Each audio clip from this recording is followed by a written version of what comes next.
Well, welcome to the Building Bliss podcast. I'm very excited today to have Jess Bartle as my guest. Jess is a teacher but is now training to be a mindset coach, and it sounds like she's overcome quite a lot of trials and tribulations in life, and she wants to get her message out there of the journey she's been on and how she can help other people with what she's learned. So welcome, Jess. Thank you, Mary. Thanks for having me on. It is a pleasure to be here. I think Building Bliss just looks absolutely fantastic, and I can't wait to see where it goes. Great. So where are you up to in life now? So I said you're a teacher and a mindset coach. So what are you doing? How are you filling your days? And is the plan to stop teaching and do the mindset coach full time, or? So, I haven't got an actual plan at the moment. I've been a teacher now for 6 years. Absolutely love it. You know, I've had various different roles. I was head of year 7 at one point. I've obviously, trained as a history teacher. I'm head of Key Stage 3 history right now. I have started my life coaching qualification to be this mindset coach. I've got one more session with my volunteer client until I'm qualified, and I'm hoping that will be before Christmas. I think it will be the best Christmas present ever. And for the listener, I know that this will be aired after Christmas, so hopefully now I will be qualified. But the plan is I'm really just going with the flow. I'm seeing where it takes me. I really, decided to become this mindset coach personally just for my own experience, to help with the students that I teach, to help with my friends, my family, anyone that I meet. I often find myself going into coaching mode now when I'm with my friends, and I'm no longer that person that will just like, oh yes, go on their side. I'm more questioning, I'm probing, and I really do just really admire my strength, my resilience in overcoming some of the difficulties, the adversities that I have faced. And I want to just inspire others. I want to make them feel as confident as what I have now become, and just follow some of the trends, and people to follow this well-being ethos, and look after themselves, put themselves first, fill their own cups up. So I don't know, I guess watch this space, see where it goes. That's really good, because I've got a teenage daughter. She's 15, and it's really good to think that there's going to be people in schools like you with that well-being background, because I think there's such a mental health crisis, isn't there, amongst young people now? I mean, you must see that firsthand with what you're dealing with at school. Yes, yeah, definitely. I mean, all my students know that at the front of the classroom I have all these stars, and they've all got well-being quotes in, and whenever they say, oh miss, I can't do this, or oh miss, I'm really struggling with this, or I'm not gonna get this grade, I'm like, hang on a minute, you turn that around. And I literally see their faces start to smile, because I read all these quotes off going, you can, you will, do something every day that scares you, you can if you believe, all of these things. And they're like, yes miss, we can. And I'm like, yes, you go into that exam and you say, I can, I will, I am. And I just think everyone needs a cheerleader, everyone needs a teacher, and I think everybody I've come across is my teacher.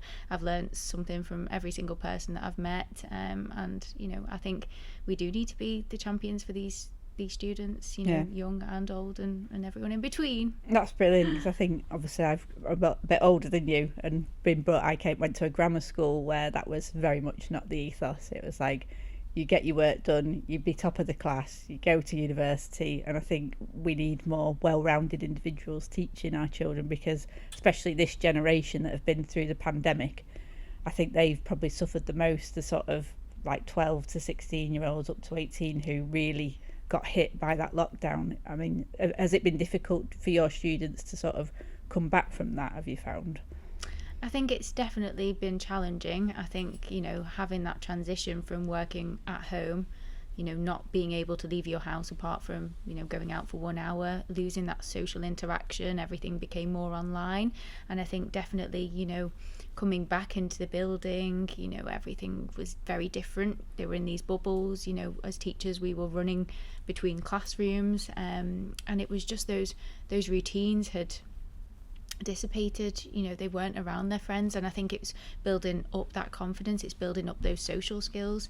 And so it is to be expected that will be something that everybody finds challenging, but I definitely feel that we are moving more back towards what it was like before COVID now. I think I've definitely seen differences, but I think we are getting a little bit more back to normality, which is just great. It's great. It is good. I mean, because sometimes I just think, I like, you know, when you look back at your photos and you're like in a mask in a bowling alley on holiday, and you're like, we have lived through such a crazy time, and I think it's impacted on so many people's mental health, hasn't it, in the wider population as well. I think we forget as well, because it was only a video that was shared the other day. It was Christmas a couple of years ago, and we were wearing all the visors, and you know, the staff, we were doing this Christmas video, and we were all, you know, 2 meters apart in this video, and it just brought it back to me, and thinking, oh my goodness, yes, I used to walk around school with my little trolley, and, you know, teaching in science classrooms and art classrooms, history, and I couldn't step over the line. It was just a different world, and now I just look back and I think, wow, you know, how different. And it seems a long time ago, like you say. It does, it really does. So moving on to our 5 pillars of bliss, which is the foundation of the podcast, we have bravery, laughter, inspiration and spark. So starting with B for bravery, it sounds like you've strided out and been very bold with your coaching and what you've learned, but can you pinpoint a moment in your life that you would say is your bravest moment? I can't pinpoint one defining moment where I've had to be brave. There are lots of different moments where I have had to be brave, and actually they have helped me, you know, become the person that I am today. I mean, you know, if we take, for example, I had to be brave when I went to the London Dungeons recently, and I went with my sister who's 16, and I didn't want to let her down, but I hate rides. And the man said, oh yes, if you've got this, if you've got that, or if you don't like this and you don't like that, then it's probably not for you. And I'm thinking, tick, tick, tick, tick, tick. Okay. Yeah, you wouldn't get me in there, to be fair. Exactly. And I'm thinking, my sister's like, oh, we don't have to go on it. But deep down, I know that she's probably going to, you know, go mad at me later on. So I was thinking, I can do this. So I stayed behind and I just said, so could you just explain a little bit more about this ride?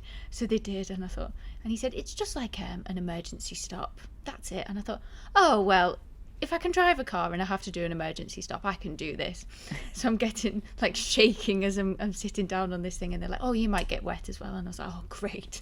So I was putting the jacket over my head thinking, oh my goodness me, I've just done my hair. And we went on this ride, and yes, the jolt came. I was expecting it, but I was expecting it to be 10 times worse than what it actually was. You built it up. Yes, I built it up, and I thought, you know what, this is what I often do with everything. We always, and I think, you know, you might be the same, other people might resonate with this, but we always build things up, and that fear just goes round and round and round in your head, and you think, oh no, I won't be able to do this, I really, really won't. And then when it's actually there and it's done, I was thinking, okay, there must be another jolt. Is that it? Yeah. And then it wasn't. It was like, oh, you can get off. And I'm thinking, didn't even get wet. I was like, oh. Now the next ride, I won't spoil it for anyone who didn't go on. I decided, no way I won't spoil it for anyone who hasn't been, but no way. But it proved to me that yes, sometimes you can just get on and you can be brave, and sometimes the fear it's just in your head. So great. It is a great metaphor for life, that, I think, isn't because it? there's so many things that we put ourselves off from doing because of the fear of what we've built up. Like, you know, stand-up's a great example of that. People always say to me, I don't know how you do it, I don't know how you get on stage, but at the end of the day you just do it, and it's like a skydive and you jump, and then it's the best feeling in the world, and then you feel really grateful that you've actually pushed yourself to do something like that. I mean, I wouldn't be able to do stand-up on the spot. I would need a script. But if someone told me to do that tomorrow, I'd be like, oh, I'd be probably nervous. But I think, no, you know what? Just turn that into excitement. Get on the stage, read my script, and just read it, and just go for it. Give it a go. I love the Nike tagline. What is it? Just do it. Just do it. Because I think the more that you build it up in your head, the worse it becomes. But anyway, that is not one of my big. Well, it is. It is a moment that, you know, I've had to overcome adversity by getting myself actually on it, because I could have quite easily said, you know what, you know, to my sister, oh, we'll just stay off this one, because she wouldn't have gone on it without me. But I think, in all seriousness, the moment that actually, you know, really helped define who I am now, and really sparked me, not sparked me, but sparked my love, my passion for well-being, definitely was the moment where, not when I bought my house, but when I actually decided to move in to my house, which took a while. So I was 24 at the time, and I remember growing up and my mum said, oh, by the time you're 25 I want you to be, you know, in your own house. And I was thinking, right, okay, she's really put this on me. Clock's ticking. Oh, I know, yeah. She's also said children by the age of 30. I'm thinking, right, I'm 27, right, okay, she's putting all this pressure. Too much pressure. But she was doing it out of a place of love, the house one anyway. So I was 24, signed on the dotted line. Yes, I'm really excited. Oh, I know, I need a lot of work doing to this house. I'll knock a wall down. No, you won't. That wall needs replastering. Oh, it needs a damp-proof course. No, I need to, you know, change up the lounge. I need to take the boiler out, get a new boiler. So I was having all of this work done, and of course it's delaying the process of actually moving into the house, which is something that I really deep down did not want to do. Yes, I've bought the house. It was kind of just to appease my mum. Yes, I've bought it. See, I'll move in soon. The time will come. There'll be a right time. There'll be a right moment. Just when I get that TV, oh no, don't like the TV on a stand. I need to get a bracket on the wall. Need it to go in the cupboard. Don't really watch TV that much, but I can't move into a house, Mum, without a TV.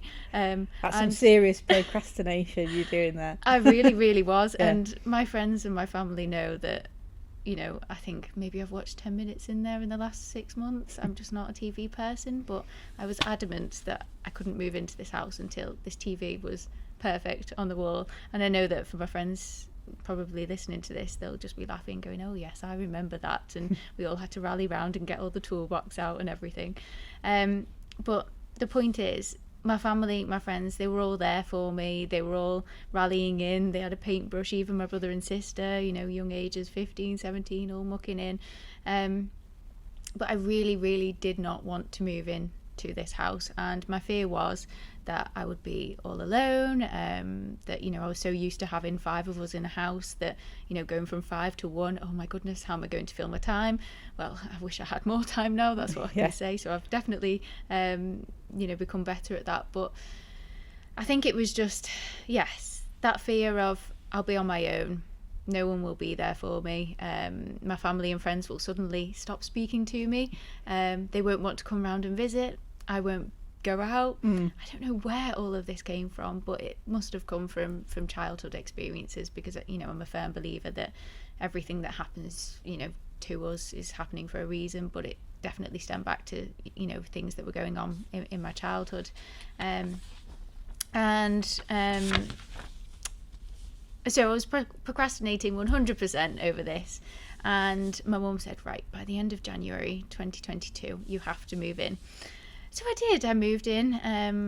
No, this was 2021, sorry. We're going into 2024. It's the pandemic, you see. We've lost the years, haven't we? Yes. So, yeah, it's 2024 next year. We're going into 2024, so I've had 2023, 2022, so it was, yes, it was the 29th of January 2022.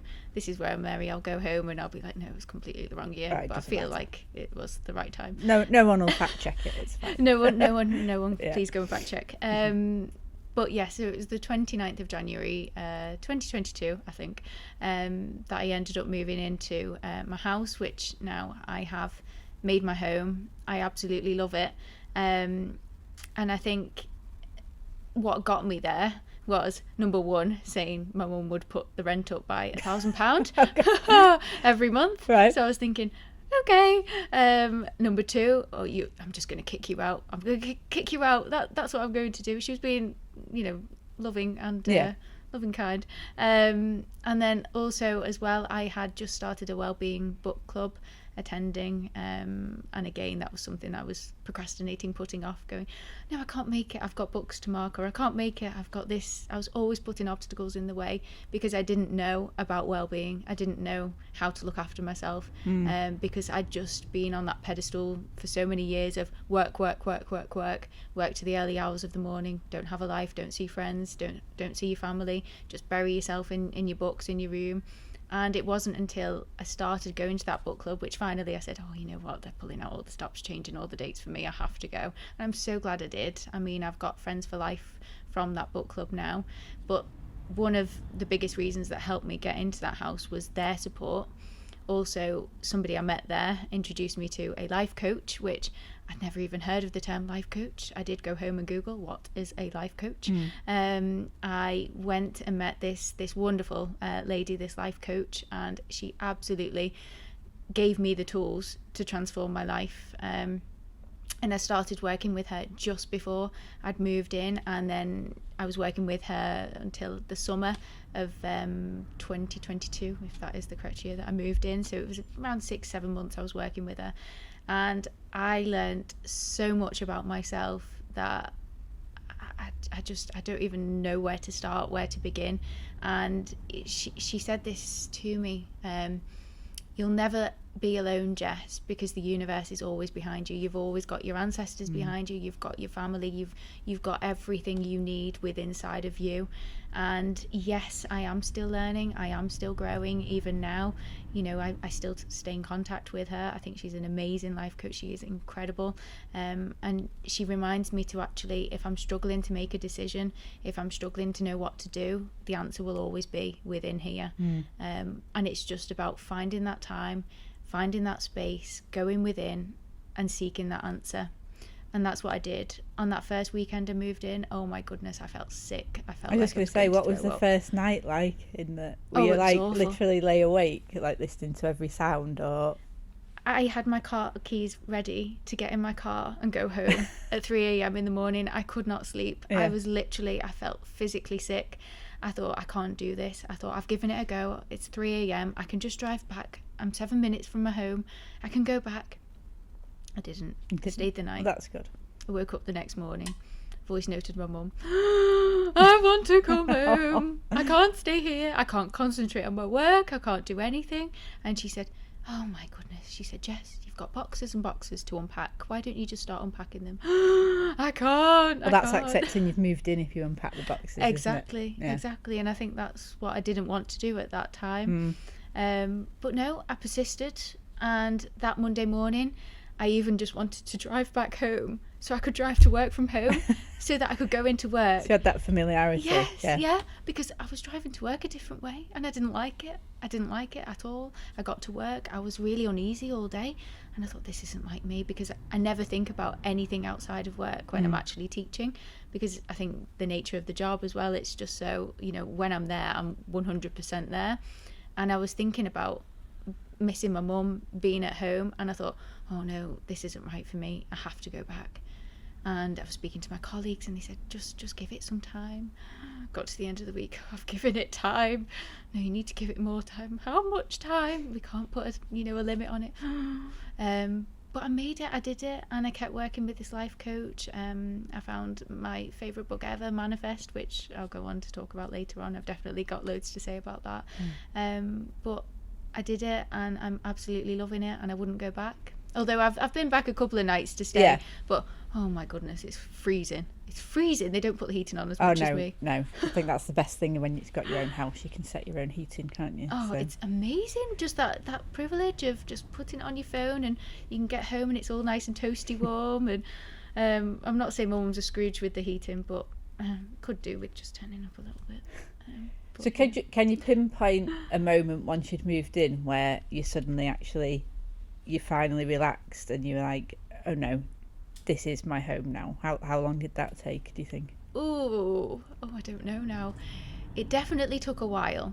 I mean, we're not talking weeks, probably months. And I think it was probably the July when I finally felt really settled, as in I was going to my mum's maybe once or twice a week just for tea, and I felt comfortable coming home. I mean, even now when my mum comes to my house, it's a bit of a different story. When she leaves, I'm like, oh, I get a little bit upset, but it's okay when I'm going from their house back to my house, because it's like, oh no, it's fine. I don't know if there's just that. So that's something that I'm working on, and I'm trying to find out why. But I definitely by that summer felt really empowered, so much so that I took myself on a solo holiday to Lake Como. I was going to ask you about that, because you've been solo travelling, so obviously that did spark something in you that you thought, well, if I can do that, I can do anything really now. Absolutely. I mean, if I told my 21, 22, even 23, even 24-year-old self that I would be going to Lake Como in Italy on my own, I think I would have laughed in their face and said, I don't think so. I really don't think so. And I mean, it was Mel Robbins, so I know that you really, really enjoy Yeah, Mel Robbins. She helped me so much. I mean, I'd never come across her before. And as I said, I think everything in life happens for a reason. And just before I, I'd booked the flights, and even then I was feeling a bit, what have I done? And I came across her book, The 5-Second Rule. Oh, yeah. And I started to listen to it, and I thought, oh my goodness me, yes, she's so right. That knot in your stomach when you're feeling scared and worried, it literally is the same feeling as when I get all excited and the butterfly feeling. So I was like, right, I can change this. So even up until the morning that I was going on that flight, because I'd made sure that I drive to the airport, I go in that nice fancy where you just drive in, you take your suitcases out, you give them the keys, they go and park it up. Oh, nice. Yeah, I thought, no expense spared here. Stress-free. Stress-free, absolutely. And I was listening to her and I thought, yes. So every time I got that niggle of, I'm a bit scared, nope, I turned it around. I am so excited to go to Lake Como. I am so excited to the point where I was voice noting my friends and my family going, I am so excited. Are you not nervous? No, I am so excited. And I literally tricked myself into believing it. And there wasn't a single moment, I don't think, not that I can remember, that I actually felt stressed on that holiday. I felt everything just went so smoothly because I went with that mantra, I'm so excited, rather than from that place of fear and lack. I mean, I got to the airport, went straight through, met somebody on the plane, we exchanged numbers. She was so lovely. She was like, oh, I can tell you where to go and this, that, the other. I was like, oh, this is amazing. Well, that's because you've made yourself open to the universe in that, and that you draw people like that to you then, don't you, when you're in that open frame of mind? Absolutely, yeah, a magnet.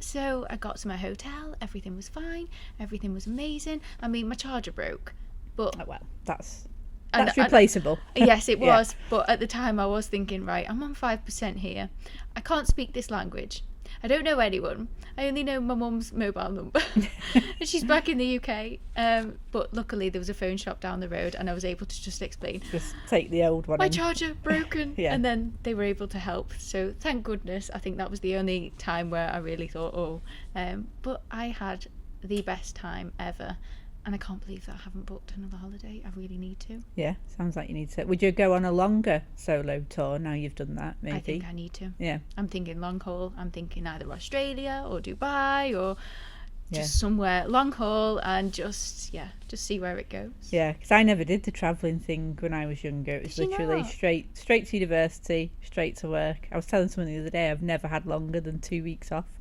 since I was 15. Oh, Mary. So I think I need to, my plan for maybe not next year, the year after when the kids are grown up, is to go across Canada.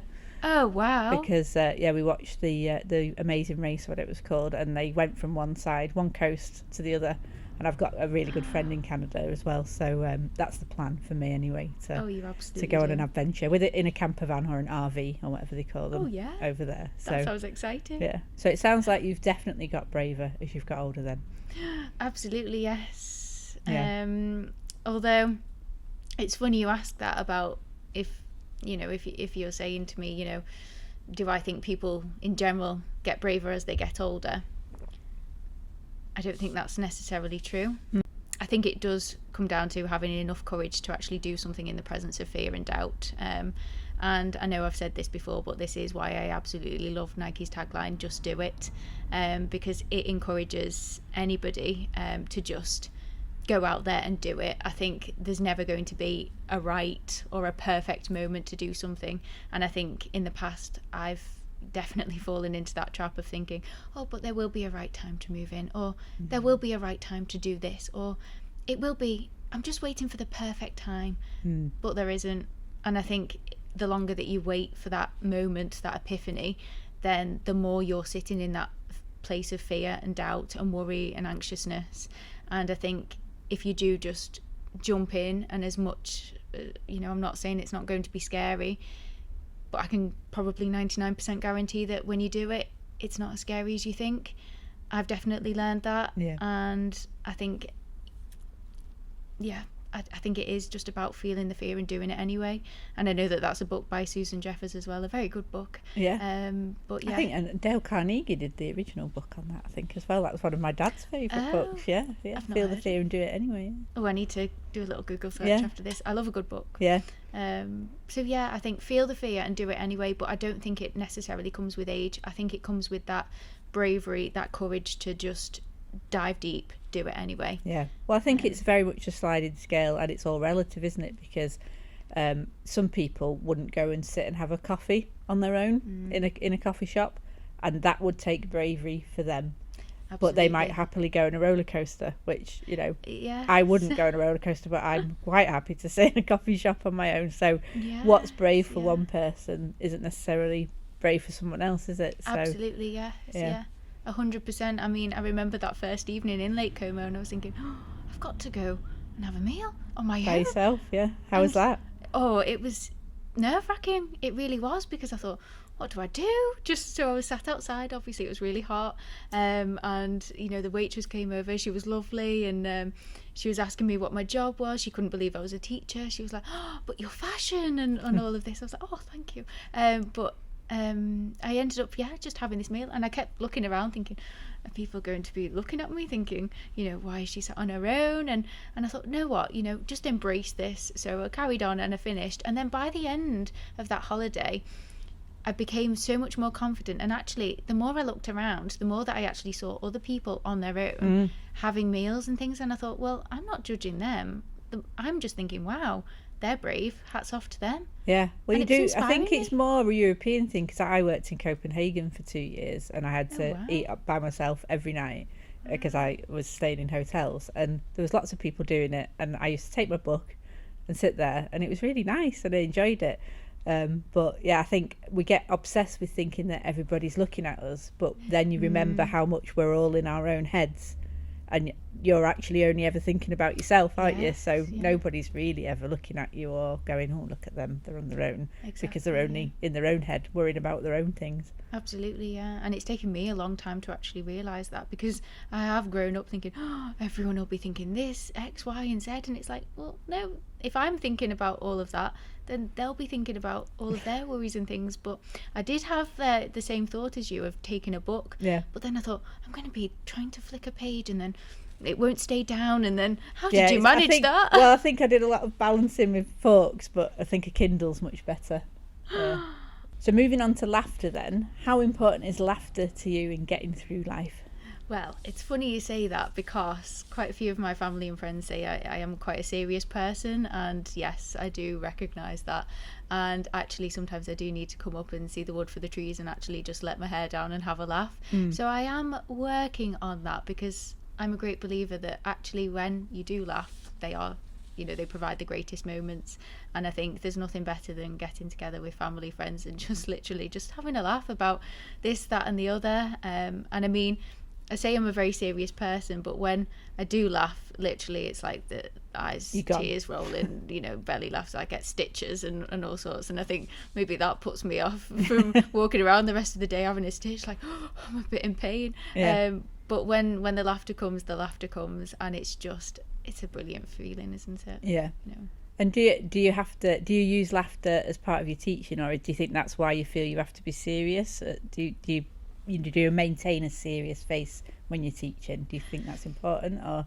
That's an interesting question, actually, because actually I do think I do have quite a bit of a laugh with the students as well. I mean, I have this mantra where I say a joke a day, and yes, they cringe. Yes, they tell me that they're dad jokes, and I just laugh anyway and say, oh, you love it really. And they walk out of my classroom with a smile on their face. So I know it works. I know it does so work. you secretly do deploy laughter quite, I probably a must bit do. more than you realise then. Yeah, and I mean, my face is always aching at the end of the day from smiling. So Well, that's a good sign. That's a sign of laughter. Absolutely. Are there any particular comedians or shows that really make you laugh? Well, 10 minutes of TV every 6 months. It's So you're not a big TV watcher now? No. No. Do you go out to any live comedy? No, I'm sorry. I'll have to watch a bit of your comedy. Yeah, well, you have to come to Bliss Comedy. We've got a night in Bromborough on the 31st of January. So okay. Yeah, you'll have to come along to that and watch. I'll make sure I get that date before I go. Yeah. I think I need a bit of comedy in my life. Yeah. Absolutely. So you said you tell a joke a day. Have you got a favourite joke? Can you remember a joke off the top of your head? Putting you on the spot now. So I'll tell you yesterday's joke because I don't have a favourite one. Okay. It changes every day. Yeah. And I tell my students this. I've got a joke book in my car door. Right. It will not leave my car door as much as they say, bring it in, miss. No way. Because I read it and there's some rude ones in there. Ah, right. No, you cannot bring that on the school premises. I thought, oh, miss, it'll be fine. Just put post-it. No, no way. So I picked the sensible ones and go in. So yesterday's was, I spilt a plate of alphabeti spaghetti. It's spelled disaster. No, it wasn't that. Oh my goodness. I liked it. It wasn't that though. I think we need to keep this in anyway. Yeah. Just because I think that, I don't know. But I spilt a plate of alphabeti spaghetti. It could have spelled disaster. And then I added in my little thing afterwards, but it spelled amazing instead. So you've turned it into a positive affirmation as well. Absolutely, because I'm always about changing the narrative, changing it from a negative to a positive. So I thought, I'm going to just add that little one in there. So I need to just add that in my little joke book and maybe write to the author.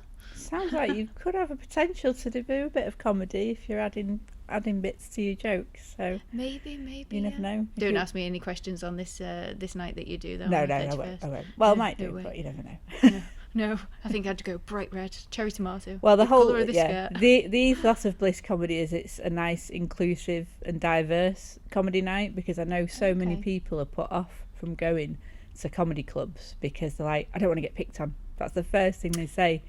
Especially like you'll notice the front row will never fill up at a comedy gig because they know that they're going to talk to. Some people want to be, and they want to be part of the show, but a lot of people are really put off from going to comedy. So I'm trying to start a night that's more inclusive, and another night that I've done Blizzard Comedy, you actually get a sticker. So if you want to be spoken to, you put a little sticker on. What a great idea. If you want the comedians to speak to you, and if not, you don't wear one. And I think it's really good because obviously there's a lot of, my daughter's autistic and has selective mutism, and there's a lot of neurodiverse people who that would be a nightmare, the thought of someone engaging with them on the spot, and that again puts them off and makes it inaccessible for them. So it's really great to have nights that people can come, relax and go, right, I can sit back, no one's going to pick on me. If they might suddenly feel one night, they might come a few months and go, oh no, now I'm ready to engage. But I think it's important to make it accessible to everyone. You've made a really inclusive environment. Yeah. I think that sounds wonderful. That's what we're going for. So exciting. So it sounds like, were you quite serious as a child then as well? It sounds like you were very into your work and serious growing up as well. Is that fair? 100%. 100%. Absolutely. Always serious, always head stuck in a book. And I mean, there's nothing wrong with, wanting to do well and studying. However, I think I took it a little bit too far. And especially when I was doing my GCSEs and A-levels, I just cocooned myself in my bedroom studying till the early hours of the morning. And I look back and I think, how did I do that? I have to be in bed by 9-10 o'clock now. I'm shattered. How did I sustain that, doing that into the early hours of the morning, and then just working all the time, all day Saturday, all day Sunday. My mum would be saying, just come out, take a couple of hours. I was going to say, was that pressure you put on yourself, or did that come from your parents? Or my mum never ever put pressure on me. I think I just put it on myself. I think I was a C grade student up until year 11, and then something just clicked, and I don't know what it was, but I just thought, right, I'm going to really put my head down here and just work really hard, and so much so I came out with A stars, B's, and a few C's, and I was over the moon, and that pushed me further, thinking, oh, what could I get at A level? And again, I just pushed myself to the very top, and you know what, I came out with amazing grades, fantastic, but I did miss out on quite a few experiences, especially with friends at that time as well. Yeah, it's that balance, isn't it? So did you always know you wanted to be a teacher? Absolutely. From the age of 4, I would be... From the age of 4? Oh, yeah. Wow. Probably even younger. I used to sit and row my teddies up in circles. My mum used to say, why are you in the corner of the rooms? We can't get through, to each room. Use the middle. Oh, no. We need to sit in the middle so that they can have their backs up, and then we can take the register, and then we go and do this activity. And even my best friend, I used to give her like maths equations to do and literacy questions and things. And I think her mum at one point was like, I think you're making them a bit too hard. I'm like, I'm sorry. But I loved it. And that was just from your experience of going to school and seeing the teacher, Yes, you immediately thought, this is what I want to do. Yeah. But I never ever thought that I would be a teacher, because I was so shy. I mean, I didn't say anything at school. If I was spoken to in the classroom, bright red, I hated it. I just felt sick. I felt really anxious. Again, with friends, I really, really struggled making friends. And when I did make friends, I was so shy, even within friendship groups. I didn't really go out much with friends either, because I was just so shy. And I spent quite a lot of my time at home in my bedroom watching Charmed. Yeah. I loved Charmed, if you've ever watched that series. Yeah, I've seen it, yeah. I was obsessed. I still know pretty much every line. Yeah. But yeah, I was just so shy, and I never thought that I would make it as a teacher, but I really had to push myself out. And maybe that's another example of where I've had to really be brave in pushing myself out of my comfort zone, because you can't be a teacher and not say anything. No. So yeah, to be a teacher, to be in my own house, to be even on this podcast today, if I look back, and my 13-year-old self will be like, no way. So yeah, I'm really proud of that. Yeah, that sounds brilliant. Moving on to inspiration then. Ooh, I love that word. Yeah, who or what's your biggest inspiration? It sounds like you've taken inspiration from lots of different sources on your journey. Absolutely. So I think everybody pretty much that I've met, I've taken inspiration from. Absolutely. I think my life coach, my mum, my family, my friends, my teachers, colleagues, even neighbours, I've always taken something from them. I think my biggest inspiration that set me off really on this self-development journey was Roxy Nafousi. So for the listener that might not know, Roxy Nafousi wrote a book. She's actually written 3 books now, but her first one, Manifest, Dive Deeper, and then Manifest for Kids now. That book has literally helped me to transform my life. I think, her book, it breaks it really clearly down into 7 steps about how to manifest, and I think I'd never even heard of the word manifest. I didn't know what it was, and a little bit like Roxy says in her book, she had to go home and Google what is manifesting. And Roxy, she defines manifesting really well. So these are not my words, but she says it's a self-development practice, it's a mindset, it's a way of living, and it's your ability to call into your life and create the reality that you desire. And I think using those 7 steps helps me to create the reality that I'm now living. Number 1, have that vision. So I have my vision board, all of the different areas in my life. I know what I would like in my home. I've made it, a fantastic place to live, somewhere I feel safe. I feel supported. I just love it. I love the warm, cozy feel in there. I think my friendships have just flourished. I have gone from that person that stayed in and didn't really have many friends to loads and abundance of friends, because as you said before, as we were saying, you become that magnet and you attract more people who are on your wavelength. And I feel so incredibly lucky to have all the friends that I do. I think my family as well, I've got an amazing family. I know what I want to do with them, the experiences that I want to have with them. I think in terms of my career, I've got a fantastic career as a teacher. I go into work every single day and I'm excited for the day ahead. I'm excited not only to tell my jokes and for them to cringe at me, but also to just inspire them, not just with history knowledge, but also with giving them the tools to know that they can do this, that grades, yes, they're important, but they're not everything. Well-being is important, and I think if I can be that champion for them, then that's brilliant. That's all I want. I want them to go out into this world just as I am now, having the tools to look after themselves, to know what they want, to go out, reach for their dreams, Never play small, always play big. Always think, I always say to them, what would you like to achieve? Oh, I'd like this, but I'm not going to. Yes, you will 100%. If you believe it, you will achieve it. I mean, for my year 11s, for example, in the back of their exercise books back in September, I said, this year is going to be really difficult. Okay, it will be. You are going to face challenges. You are going to experience setbacks. You might not get the grades in the mock exams that you really want. You might find things really tough, what we're doing in this topic or that topic.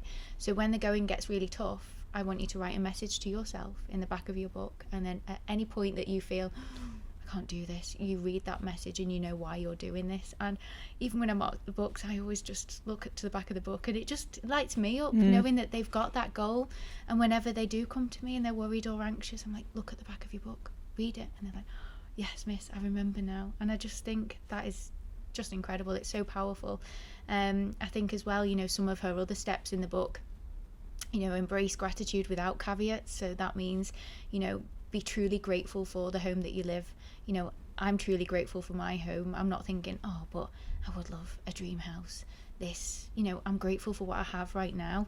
I never know what's around the corner. I'm grateful for my family now. I'm grateful for my friends now. And I think, another one of her steps, turn envy into inspiration. Sometimes you can just look to others and think, oh, why have they got it easy? Or they've got that and I don't have that. I always flip that now. I look at them and think, I love that. Yes. That is a great, because I think it is very easy, especially with social media, to get sucked into a web of comparison. It really is. And I think that's a great way to turn it around. It's something certainly I do if I think, oh, I'm a bit jealous of, or they've got that gig or whatever. And you're like, inspired. Well, yeah, that's a goal. That's clearly something then that I want to do. Yes. So I love that. Yeah. Yeah. Well, I thought you were meaning that that is something that I say. I love that, or oh yeah, I really admire them for doing that, or I'm inspired by them, and then I go out there and I do it myself because there's enough to go around for everyone.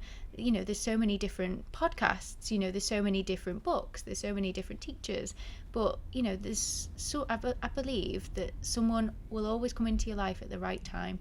Things will happen the way they're meant to happen, and they happen for a reason.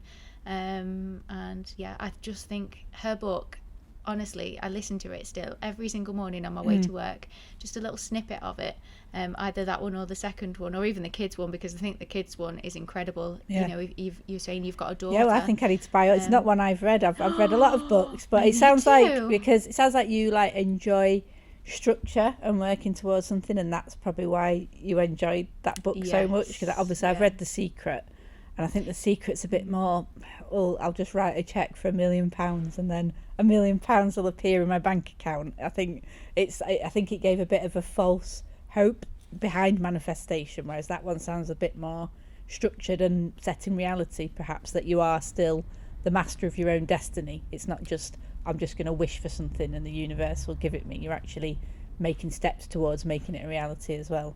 Absolutely. I think it's not just, you can't just wish for things. You can't just say, oh yes, I want that, and then expect it to happen. You have to put the steps in.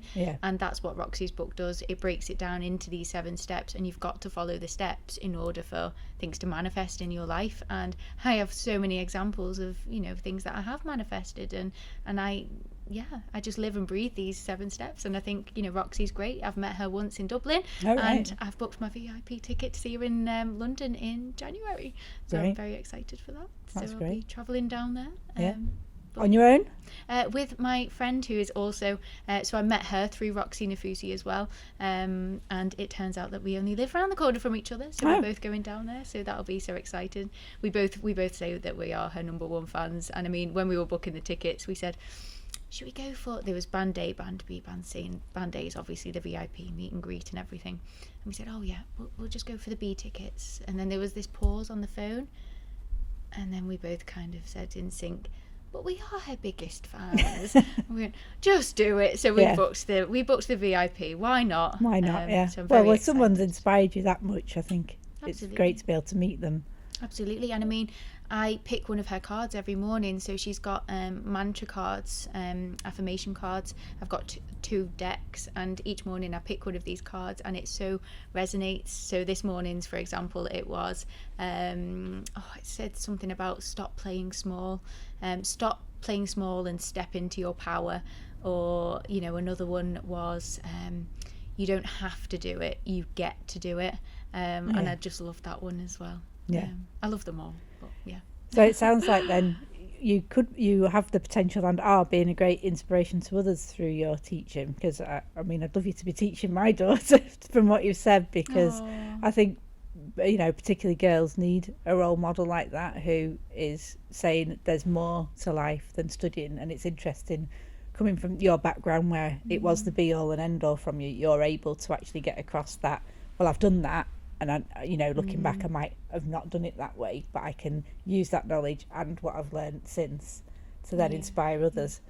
I mean, I don't have any regrets at all. I don't look back and think, oh, I shouldn't have done that, or, you know, why did that happen, or oh, I made a mistake there. I look back and I think, well, they were opportunities for me to learn and grow as a person.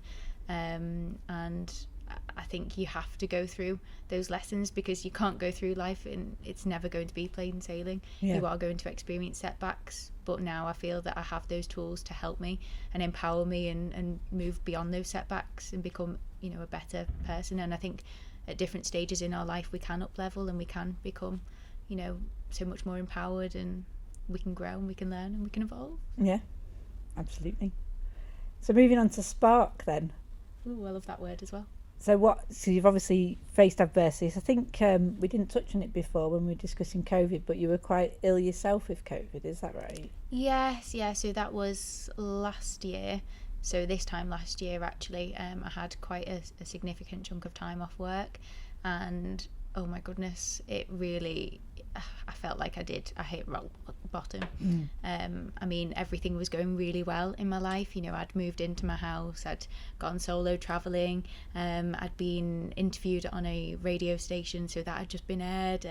I'd started a new promotion at work, being the student leadership coordinator. Everything was just going really well. I'd started my job as well, training a teacher. That's a part of my job that I do now as well. Really enjoying it, going from strength to strength. And then it was October 2022, it just hit me like a ton of bricks. And I remember, because obviously at that time you had to stay off work for a period, I think it was 5 or 7 days, I can't quite remember now. So I was already counting the days in my head, because it was half term when I got it, and I thought, right, so I rang work and said I'll be back in for the Wednesday. And they're like, okay, just, you know, pace yourself, and if you're not well enough. And I'm like, no, I'll be back Wednesday, I'll be testing negative, I'll be fine. Obviously I was still testing positive by the Wednesday, and I couldn't even move out of bed. It was just horrendous. It was, I just couldn't do anything. And I mean, all the things that were lighting me up and helping me on my journey, reading, listening to podcasts, I couldn't do, because nothing was going in. I just wanted to just lay there and sleep all day, every day, nighttime, and it was a horrible experience.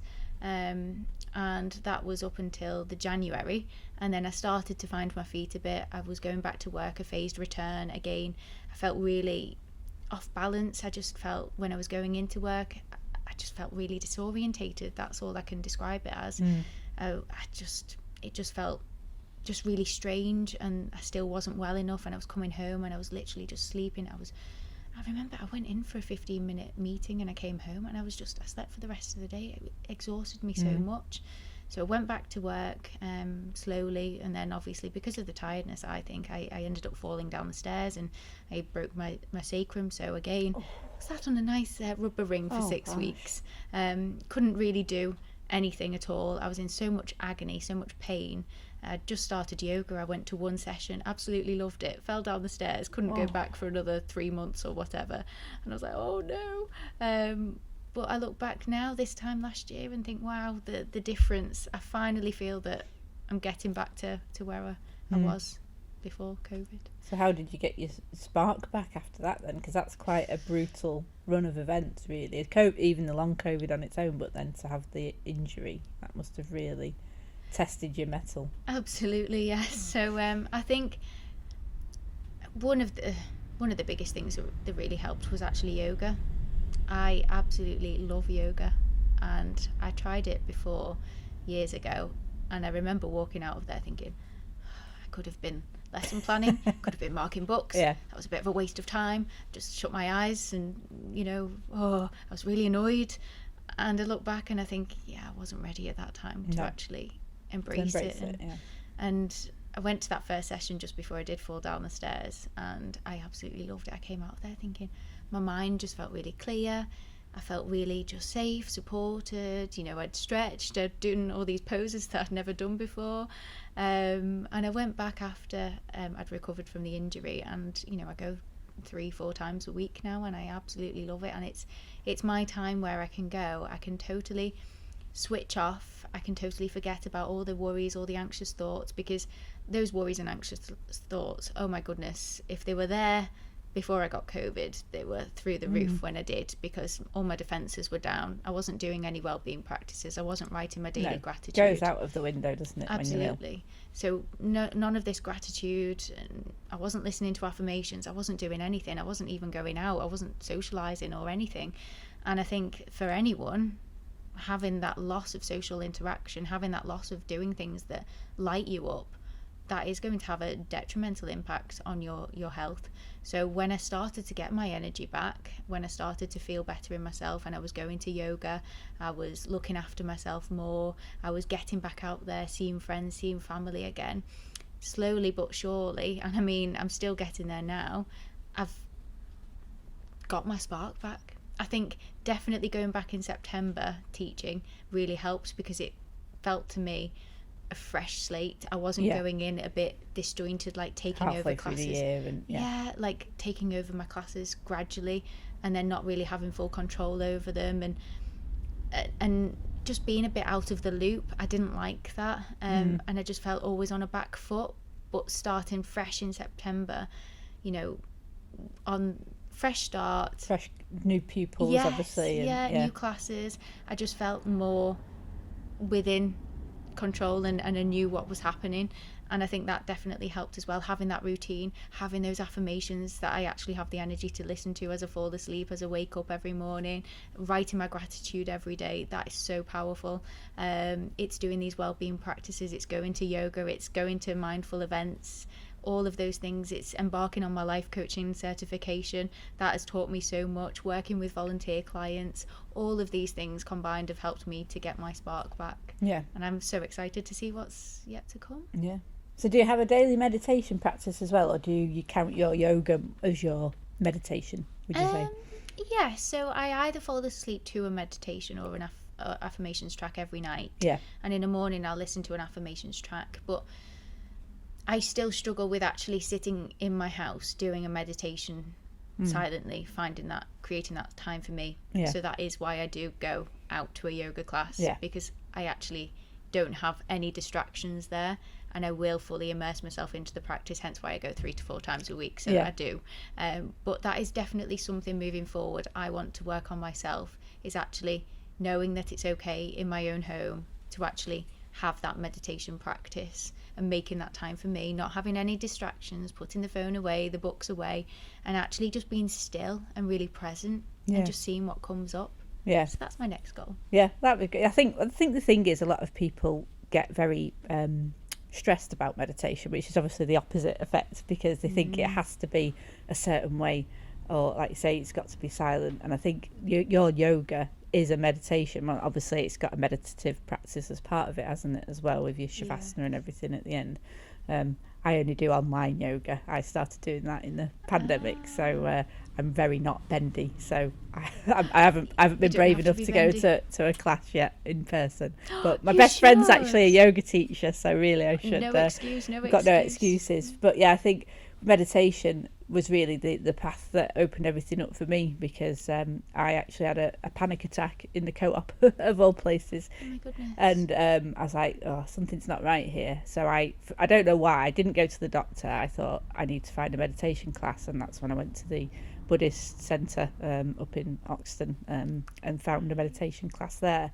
And that's what changed my life, as I say. From that, you know, I then stopped drinking alcohol because I liked the way my mind was without it. And I think it is a great, if you can get that daily practice in, even if it's 5 minutes, just breathing. It doesn't have to be anything too, I think people think, oh, I've got to sit for an hour on a cushion, cross-legged, you know, and that puts them off. And I would say, no, just even if you're in the queue at Lidl and you're waiting and you're getting a bit irritated because someone's faffing around with their bags at the front, 1 minute, just focus on your breath. That's a meditation. Absolutely. And you keep yourself calm, don't get stressed. So that is so true. It is. Because sometimes you can go to the toilet and you just have those 5 breaths, look in the mirror, 5 breaths, and it works for me anyway, I just feel more grounded, more centered, and then it just allows you to go about your day. But I definitely think you need to try the yoga. There's so many different types of yoga you can do.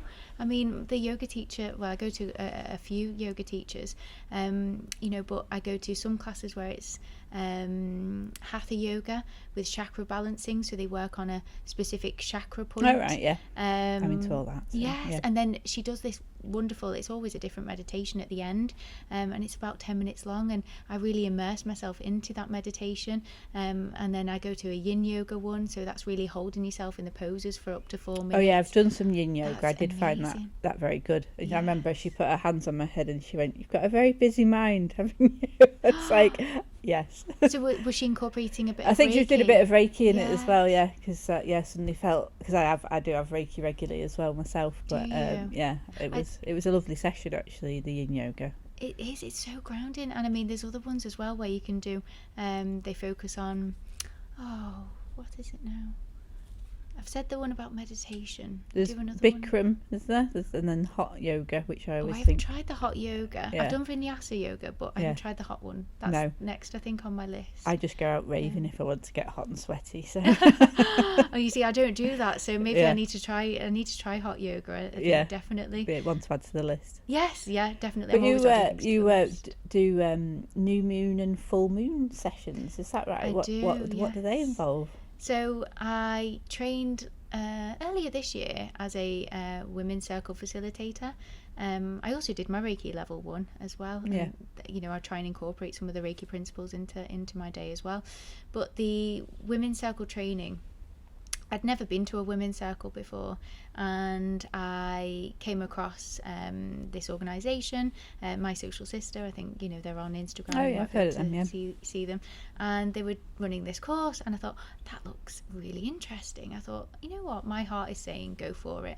So I went there, turned up, and it was a lovely, lovely, lovely day where we trained to actually listen to women, you know, have women's voices be heard, allow them to be seen, because, you know, I'm a history teacher going back, you know, years ago. Women did used to gather, they did used to have this safe place where they could share and open up, and obviously over time that has dissipated, so it's all about bringing it back. And I've only done the new moon and the full moon circles yet. I haven't had just a women's circle as such, so it has been open to men and women, these circles. But we gather, I collaborated with one of my yoga teachers, and in these sessions we focus on either intention setting, if it's a new moon, or full moon, if we're wanting to release something. We did rituals where we would pick you know, an affirmation or an oracle card. We all had a rose, and I'm really proud of myself. I've managed to keep my rose alive. It's still in my kitchen. Wow. And it's since the last full moon, or so it's the new moon in November. In the new moon in November. Wow. So I think that was the 13th of November. That's very impressive. Yeah. And to my family and friends who know me, I cannot keep a plant or no. Well, alive. These are like this. I've got a lot of plants in the office, and it's a full time job because I am the plant killer. You and me. But I have kept these alive. This one I've had for 5 years. That's my longest one, and then my other ones I've had for at least a year now. So that's like, well done. That's the best I've done. Well done, honestly, well done. But someone brought me an orchid, and I was like, that's far too much pressure. Why have you brought me that? But actually, they look after themselves all right if you leave them alone. So, do they really? Yeah, just a tiny bit of water. I think I've killed mine then. All right. A lot. My friend actually bought me a fake orchid, and I've managed to keep that one alive. All right. Well, that's a fake one. Yeah. But yeah, I've managed to keep this rose alive, and I'm so impressed. But we either set an intention, which we wrote on slips of paper, and I've still got mine as well, and I put it under my pillow. I say a little bit about the moon's history, about what type of moon it is, why we're intention setting. We have a meditation, so again, I've been leading on those meditations. It's just that shared space where we can have that opportunity to talk, discuss, and just share anything that we need to. A supportive environment, and then we always end the session with yin yoga, which is my favourite as well. That's perfect. It really is. You need to come to one. Yeah, I think because I'm very much into the moon. The only problem is I have to put all my crystals out when it's a full moon, and it's now becoming like a full-time job, just getting all the crystals out and then bringing them back in again. And my kids are like, "What are you doing?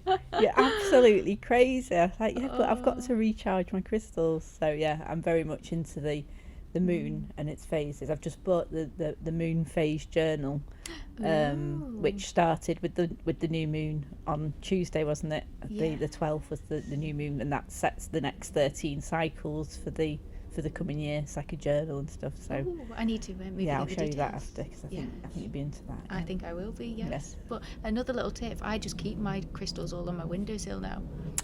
So they're always on charge, but I don't know, is that a good thing, bad thing? Yeah, I don't know, but yeah, they're always there, all on the windowsill. Yeah, well, that's good. Yeah, they're getting the sunlight, because sunlight charges them as well. So I do feel like because I've got some big fellas, they need the extra moon power. So and I think my friends and family have got used to coming round now and seeing them all. They don't even ask. Like, no, they're charging. Leave them. They leave them. They're like us. We need charging.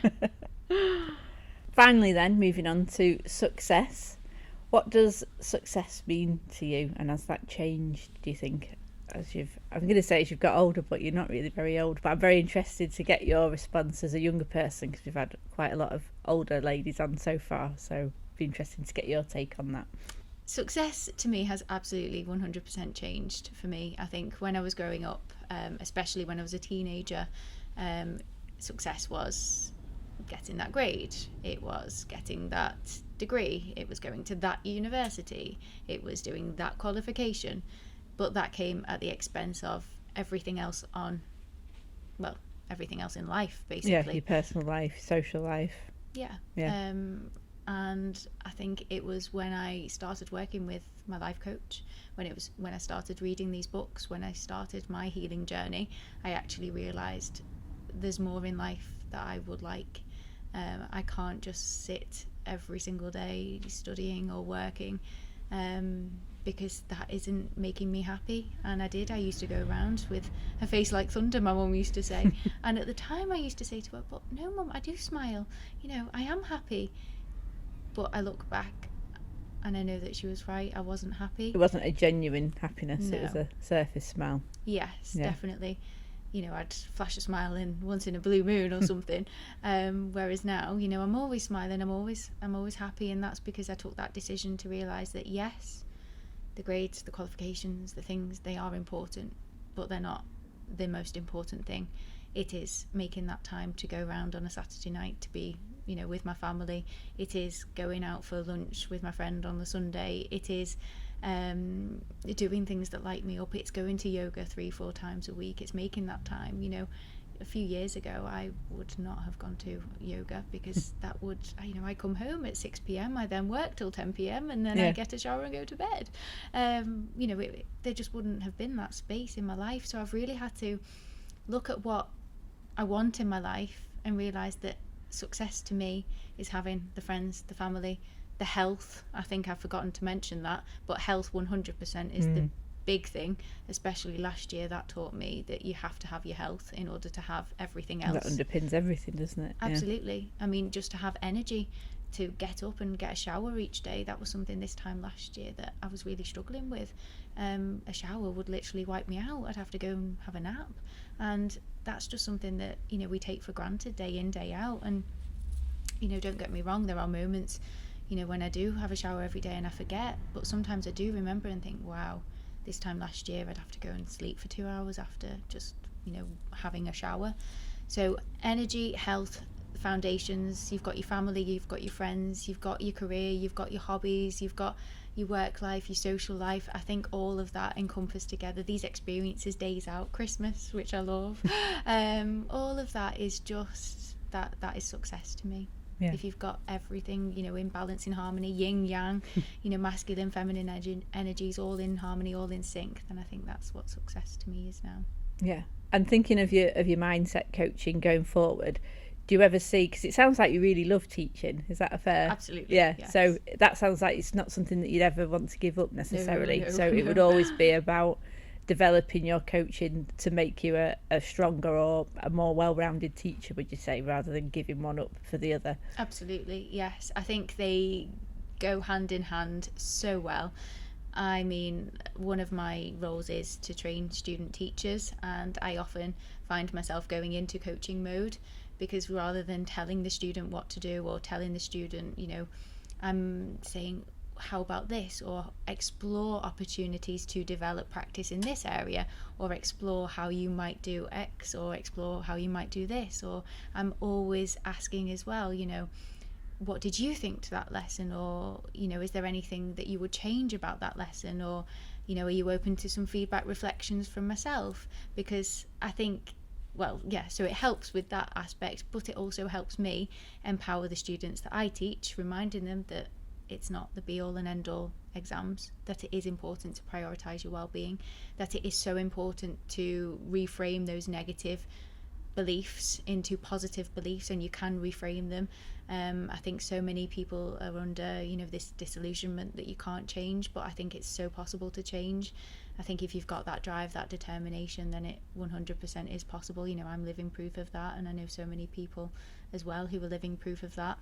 So yes, I think they go hand in hand, and I would never give one up for the other. I think it just complements what I'm doing. Yeah. And helping me as well, first and foremost. And your students must really look to you for that sort of support as well, because I think, do you find a lot of your students perhaps have got dreams and goals that aren't an orthodox goal of university and profession? Because I know when I was younger, it was very much, no, you get your results, you go to university, you get a profession. And people who had a dream that was different, say to go to drama school or go travelling, they were like quashed. It was like, no. And that sounds like that your students would find much more inspiration from you to take a much more expansive view of life. Yes, 100%. I think university isn't for everybody, and that is fine, and that is something that I will say quite openly. If you want to go off travelling, brilliant, go for it. If you want to go and work in a certain retail shop, brilliant. If that's what's going to light you up, if that's what your spark is, if that's what's going to make you happy, go for it.